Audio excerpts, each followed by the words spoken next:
Hello everyone, how's it going? It be me here, back at it again with more spewing of shite as always.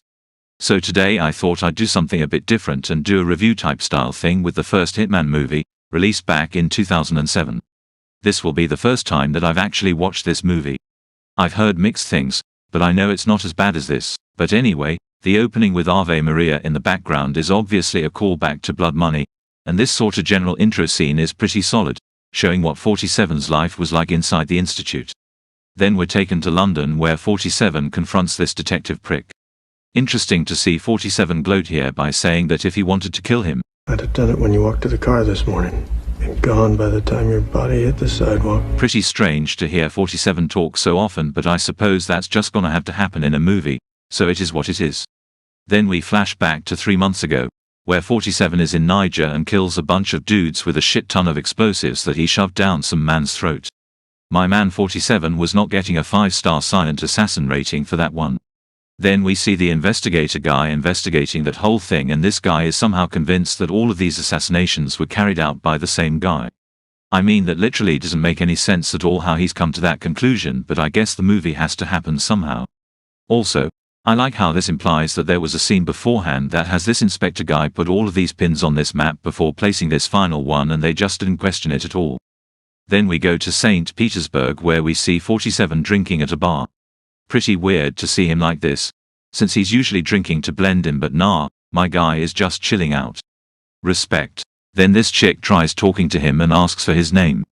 I was legitimately waiting to hear names of our friends, so I don't need one. But never mind. Then he talks to Diana, whose voice has been replaced by ChatGPT. The money has been wired to your account. Nice work. Anyway, she tells him that the client has requested that 47's target, Belikov, be killed in a public assassination. 47 accepts this, and Diana appreciates him breaking his normal protocol, despite him quite publicly blowing up a building full of people in Niger, which the detective was able to link to 47, again, somehow. So 47 gets into position and shoots the bodyguard next to Belikov to get a clear line of fire, then shoots Belikov, which just gives security longer to pinpoint his location. Then, to make matters worse, he just blows up his gear to make it even more obvious where he is. This guy is meant to be the world's best assassin, by the way. Then he lands at a train station where he just opens up his laptop that's connected to the super shady organization in full view of anyone who walks past. This guy is actually the worst goddamn hitman of all time, I swear. Anyway, 47 is told that there was a witness that he needs to take care of, a woman called Nika. And to take out this witness, 47 was planning to just shoot her in the middle of this crowded street, as if that wouldn't create a significantly higher number of witnesses. It's a miracle that this version of 47 hasn't been caught or killed yet, because he clearly sucks at just about anything related to killing people. But anyway, before 47 kills her, he's interrupted by another assassin who's just about as shit at his job as 47, since he shoots this random woman in the head instead of 47. Then he fires a couple more shots at 47 but completely misses. Again we go back to this detective who is just so absolutely sure that there is a pattern here with all of these assassinations. Don't know what kind of mental gymnastics this guy has been doing for like the past 3 years, but somehow he's right on the money. Maybe he just read the script or something.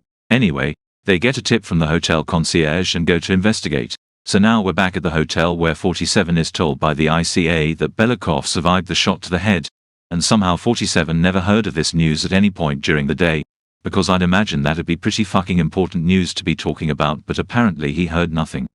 Then the detective is told that the FSB are going in to take out 47 in the hotel. The FSB is led by the guy from Prison Break. So then Diana tells 47 about the hotel siege, and also tells him that the client was Belikov himself. Anyway, some FSB guys try to get through 47's door, but they're blown up by a trap 47 set up earlier, which I guess he would have had to disarm each time he left his room, which seems pretty inconvenient, but whatever. Then he drops down to the room below him where there's some people playing Blood Money. I understood that reference. Then he retrieves his silver ballers from the ice machine, and so I guess his cover just hinged on the assumption that no one in this massive ass hotel would want ice so much as to the point where it would need to be refilled over the course of at least 2 nights. Kind of a weird thing to hinge your cover on, but you do, mate. Anyway, 47 kills some more guys, has a brief run-in with the detective guy, and escapes, but the detective ends up finding a briefcase full of 47's gadgets. 47 didn't think to have some sort of failsafe to destroy this, but apparently did have such a failsafe put in place to destroy the sniper equipment that he could have easily brought with him when he first shot Belikov. This man is the most inconsistent planner that I've ever seen. So then 47 finds that Nika woman from before and kidnaps her because she's his only real lead at the moment. He pretty much gets fuck all out of her and is about to kill her before he has a flashback. Then he decides not to kill her, but then he asks her about his brother, so 47 then decides to go after him. Anyway, they arrive at a train station where 47 takes a guard's uniform and lures the other assassin over to him. The assassin follows 47 and a big fight scene begins, which leads to the infamous train scene where they all just agree to fight each other with dual swords they just all have for some reason. Ah yes, let me prepare for this next assignment. I'll need my silenced pistols, fiber wire, a lockpick, maybe some coins while you're at it and, oh yes, my signature fucking swords. But anyway, obviously 47 wins because it'd be a pretty short movie if he didn't. Then the two detectives conveniently show up but 47 lets them go because Nika asked nicely. Despite the fact they're two key witnesses who are clearly obsessed with catching him, but nah, they need to be in the movie longer for the plot to happen. Then 47 meets with Agent Smith, telling him that he'll get rid of Belikov's brother for him if he helps 47 out later. So he's apparently in Istanbul, so 47 and Nika head there. Except I thought that the Russian borders were specifically made tighter so that 47 can leave the country. And besides, it's not like Russia even borders Turkey anyway, so I don't know what the writers were smoking when they wrote this part. Crack. So 47 takes out this guy that Belikov's brother is supposed to meet and takes his place at the meeting. But his cover is blown almost instantly because someone actually bothered to find out what the guy looked like. Again, this version of 47 fucking sucks at this job. Anyway, then there's a big shootout with a shit ton of guns and explosions which had me do a double take to see if this movie was made by Michael Bay. Then 47 kills Belikov's brother to lure him out. 47 then gets to the guy from Prison Break and puts him in a fucking saw trap, basically telling him to either order the shooting of Belikov or die. 47 places a wee rubber ducky in the bath, which is a nice little nod and shows that, at least sometimes, they remember they're making a Hitman movie. Belikov is protected by bulletproof glass, so that plan pretty much failed immediately. But 47 is able to get to him during his evacuation by using a disguise, the second time in a movie based on a game series about a guy who uses people's disguises to blend in. And then we get another fight with some goon and of course 47 kicks his ass. The detective goes after 47 as he's about to finish off Belikov. Belikov then says the generic, "If you kill me they will never stop hunting you," line, but 47 kills him anyway. Then 47 just sits on this chair waiting for everyone to come in. And so 47 gets arrested, but, you see, it was all part of the plan, since Agent Smith shows up and causes some commotion, giving 47 time to escape. So then we cut back to the scene at the beginning of the movie where 47 sets up someone else as the guy he was after, telling the detective that he wants to be left alone. Then 47 checks up on Nika and that's about it.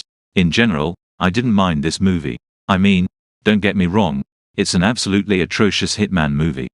It's honestly a miracle how 47 lasted as long as he did given the total lack of skills he has throughout most of the movie. But if you're able to see past all the glaring plot conveniences and general bullshit, there's worse ways that you could spend an hour and a half. For what it's worth, I think the guy who played 47 did a pretty decent job at it, even if it's not really accurate to the in-game character, but it's still not too bad at all. There's some decently funny shit in here at times, and there are a few references that I quite enjoyed, even if I would have liked to see more. But yeah, if I had to give a rating for this movie, I'd say maybe 5 out of 10. As for the other Hitman movie, well, let's maybe just not go there just yet, for both my own sanity and your own. But yeah, that about does it for this wee review type thing.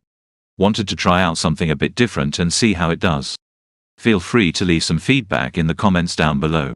Consider dropping a like if you enjoyed the video, and maybe even subscribe to the channel while you're down there if you want to see more Hitman related content like this. But anyway, until next time, take care, and have a good one.